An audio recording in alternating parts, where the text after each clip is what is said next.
19話、このはまるちゃんの解説と考察まとめ。ウ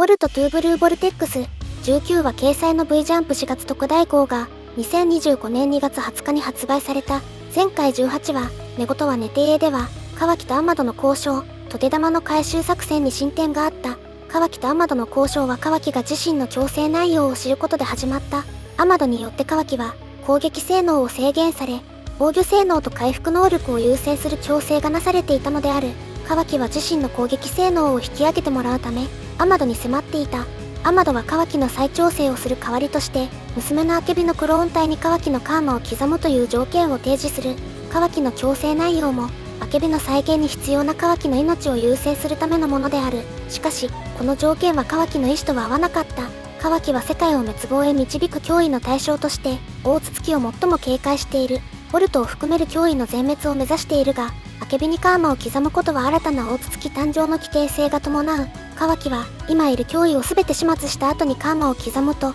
自身の命を交渉材料にして逆に条件を提示するのだった。その頃、トゲ玉の回収作戦は二手に分かれて実行されていた。忍びたちが祭りと竜を引き離すことで戦力を分散させ、数的優位を得た竜の側から仕留める流れである。しかし、忍びたちが情を捨てきれなかったことに起因し、作戦に狂いが生じ始める。一方のこのはまるは祭りからの恋愛感情を利用し二人で行動していた。しかし、このはまるちゃんという呼び方はこのはまるが萌えを意識するきっかけとなった。これにより、祭りの嫉妬心を刺激してしまう。もう一方は、共通の敵であるボルトを探すべく4人の忍びと竜が行動をしていた。しかし、竜は淀からの殺気に即座に気づいており、忍びに対して警戒していた。ボルトをおびき寄せるために見せたトテ玉を、忍びたちの目的を探るためにも利用した。竜は忍びたちの目的がトテ玉にあることを認識し、攻撃を仕掛けた。忍びたちは人真珠たちの隙をつけず、戦いへもつれ込むこととなった。19話はこの流れから展開される。この動画では19話、このはまるちゃんの解説と考察をやっていこうと思う。まずは19話のあらすじの解説をしていく。このチャンネルでは、ナルトやボルトを他にはない視点で深掘りしていきます。新たな発見や面白さにつながると思いますのでぜひチャンネル登録をお願いします。19話は忍びと人真珠、竜の激闘を中心に物語が進んだ。砂の忍びたちの過去の回想シーンから展開される。神器が荒谷の刀に自身のチャクラを込め、フートン剣術との併用で砂鉄を操る力を授けた様子が描かれている。神器がこの力を与えた理由はガーラを守るためであった。荒谷は神器に、淀へも目を向けるよう促した。現在に戻り、荒谷は神器から授かった力、自鉄流封じを使用して、竜の砂鉄を吹き飛ばした。荒谷が美月とサラダに攻撃を指示し、自身は砂鉄を担当する作戦を展開する。竜は真術、爪痕から大量の砂鉄を取り出して応戦し、サラダのカトン攻撃も砂鉄で防御してみせる。美月は仙人モードで蛇を使った術を繰り出し、竜の体を捉えようとするが、竜は砂鉄に姿を変えて回避した。淀の張力で竜の位置を特定し、荒谷が刀で砂鉄を集めることで竜を再び実体化させる。こうして生まれた隙にサラダが車輪ガンを生かし、千鳥で竜に一撃を与えることに成功した。一方、このはまると祭りは、このはまるちゃんという呼び名をめぐって対立している。祭りは萌木との差別に怒りを募らせ、火を操ってこのはまるを包み込もうとした。この状況を真術、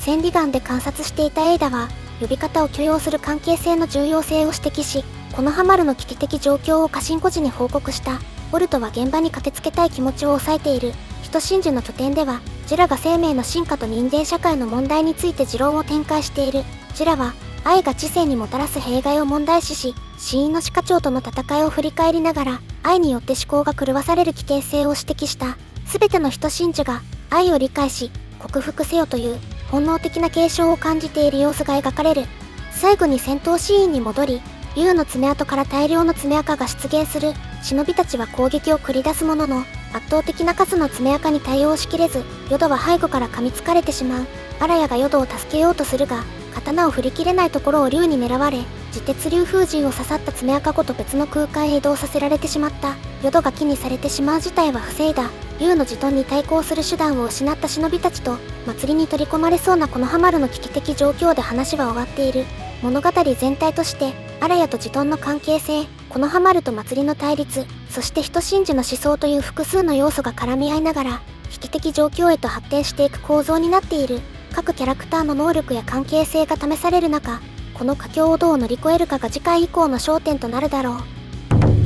19話の扉絵には、萌木の姿が描かれた扉への煽り文から察するに、萌木は恋愛感情を抱いている可能性がある。まず、眠りの中の糧とは、萌木のことだと考えられる。現在の萌木は木の葉の里を襲撃した爪垢に噛まれ、気を失っている状態。光が当てられている祭りの原型となっている。そして、焦がれるという言葉には、恋焦がれるというフレーズがあるように、何かに思いを寄せていることを表していると言える。もしかすると萌木は、このハマルに恋心を抱いているのかもしれない。萌木のコピーの人真珠である祭りも、個人の情報からこのハマルに恋愛感情を抱いていることが明らかとなっている。つまり、祭りの本能は萌木の潜在的な感情が表に出たものであるとも考えられる。今回の扉絵と、ジュラが語った愛についての仮説。これらの情報から、人真珠は彼らの原型となった存在と標的の間にある愛に、本能的な興味がある可能性が再浮上したと言える。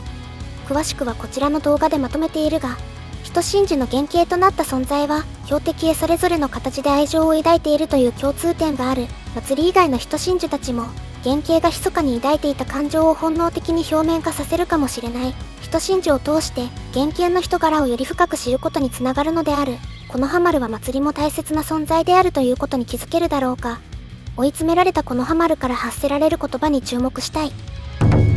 人界に本格的な進化の流れが押し寄せてきている。ジュラが人間の愛について考えている中で、さりげなく衝撃の事実を話している。どうやら彼によって体を貫かれたイノジンは、無事ではなかったらしい。つまり、直後にひまわりがイノジンを蘇生させたということになる。振り返ると、ジュラによる木遁の攻撃は、常人複数を一撃で仕留めるほどの殺傷力だった。体に大きな風穴が開いた様子は、ボルトがカーキのとどめで一度命を落としたシーンをも彷彿とさせる。漫画の世界とはいえ、さすがにひとたまりもなかったということになる。しかしながらジュラの攻撃による衝撃は、ひまわりの再生能力によって倍増してしまった。イノジンは歯科大と町長に運ばれた先の病院で、生存が確認されている。風穴は完全に塞がり、意識の回復を待つのみの状態となっている。今回のジュラの発言により、この一連の出来事への解釈がかなり変わってくる。ひまわりの再生能力は、忍術の次元を軽く超えてしまっている。これまでの転生忍術には何らかの代償がつきものだった。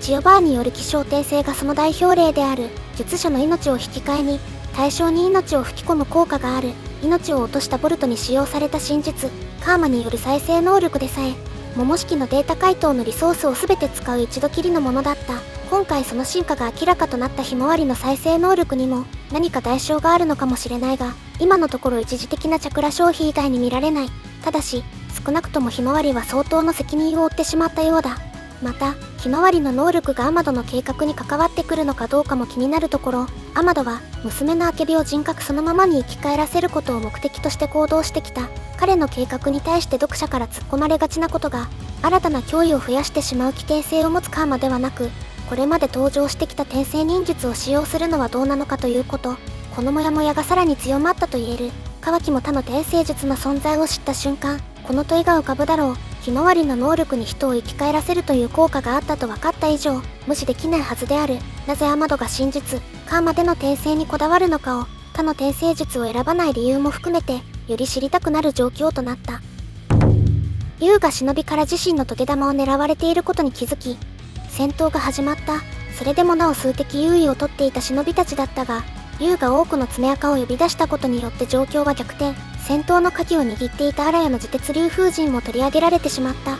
戦況が悪化している忍び側に、打開の手立てがあるかどうかが心配される。美月からは専任モードで全力を出している様子が伺える。淀と荒谷にはまだまだ秘めた能力があるが、今回の戦いでは少し追い詰められているように見える。ここで注目されるのが、サラダの目である。個人的に気になっている描写がある。サラダは千鳥を使った際にその目をシャリンガンに切り替えたが、攻撃を終えた次の瞬間には元の状態に戻している。確かに、シャリンガンの使用には多大なチャクラを消費するが、ここまで極端な温存は珍しい。より多量のチャクラを必要とする奥の手があると考えてしまう。思えば現在のボルトは、ナルトでいうところの風影奪還任務を思わせる点が多い。ガーラを救出することが急務であることはもちろん、自刀を使用する敵との戦闘や、第7版の状況、登場人物の心境などとも重なる部分がある。そんな風影奪還任務で奥の手として初披露された能力が、畑かかしの万華鏡シャリンガン、そしてその固有能力であるカムイだった。彼は内派一族ではないこともあり、その能力の使用にはかなりの消耗を伴ったが、デイダラからガーラの遺体を奪い取り、大規模な爆発から仲間を救った。サラダも第1部時点で万華鏡車輪ガを開眼させている。彼女の一つ目の同日をこの手として披露するときは近い。それに今のサラダは、かかしの要素を持っているだけにとどまらない。春の桜から受け継いだ怪力を持ち合わせている。桜が千代バーと共にサソリに打ち勝つまでの一連の流れは、名シーンに数えられる。サソリは、最強と謳われた風影である三代目風影の一区物を用いて砂鉄を操った。多様なサソリの戦略に何度も追い詰められながらも、桜は自分の能力をフルに活かして跳ね返した。サラダには、そんな桜の血が流れている。サラダも当時のかかしや桜のように、風影奪還任務での最大の目玉になるのではないだろうか。彼女のさらなる活躍が期待される。以上が最新19話の解説と考察になります。過去の解説、考察動画では、19話時点でもまだ明かされていない内容に関する解説や考察もしていますので、良ければ視聴していただけると嬉しいです。ここまでの内容は、個人的な妄想を多分に含んでいます。多めに見ていただけますと幸いです。今回の動画に関する感想や意見がありましたら、コメントで教えていただけると嬉しいです。もしこの動画が面白いと思ったら、高評価とチャンネル登録をお願いします。ご視聴ありがとうございました。